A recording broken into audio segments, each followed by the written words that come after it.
দর্শক, আজকের ভিডিওতে আমি আপনাদেরকে দেখাবো মানুষ কতটা শৌখিন আর কতটা আরামপ্রিয় হয়ে গেছে। ভিডিওটা পুরোপুরি দেখতে থাকুন, তাহলে অনেক কিছু দেখতে পারবেন। শুরুতে এই বেসিনটাকে দেখলেন, কি চমৎকার। তারপরে দেখুন একটা বিশেষ কমোড এখানে দেখা যাচ্ছে, আর এই কমোডটা এআই সিস্টেম রয়েছে, অর্থাৎ আপনি কমেন্ট করলেও এটা কাজ করবে। আবার সেন্সর রয়েছে, আপনি জাস্ট পা দিবেন, যা করতে চান সেটা কিন্তু হবে। বিশেষ একটা কমোড টেকনোলজির। তারপরে দেখুন এটা একটা কিচেন রুম, আর এই কিচেন রুমে বিশেষ টেকনোলজিগুলো ব্যবহার করা হয়েছে কিচেন রুমের পরিষ্কার পরিচ্ছন্নতা বজায় রাখার জন্য। বেশ চমৎকার। এখানে র্যাক রয়েছে, এটা অটোমেটিক ভাবে উপরে উঠবে। সেন্সর রয়েছে, আপনি হাত দিলে নিচে নামবে, আবার হাত দিলে এটা উপরে উঠবে।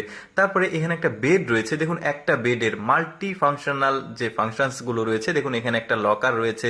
তারপর এই বেডের ঠিক পাশে, মানে সেট আর কি, এখানে একটা ওয়্যারলেস চার্জিং সিস্টেম রয়েছে। তারপর উপরে বক্স, এখানে অটোমেটিক এসি রয়েছে, দেখতে পাচ্ছেন কি চমৎকার। খাটের সঙ্গেই এসি। তারপরে পাশে এলইডি লাইট রয়েছে, নিচে স্টোরেজ ক্যাপাসিটি রয়েছে।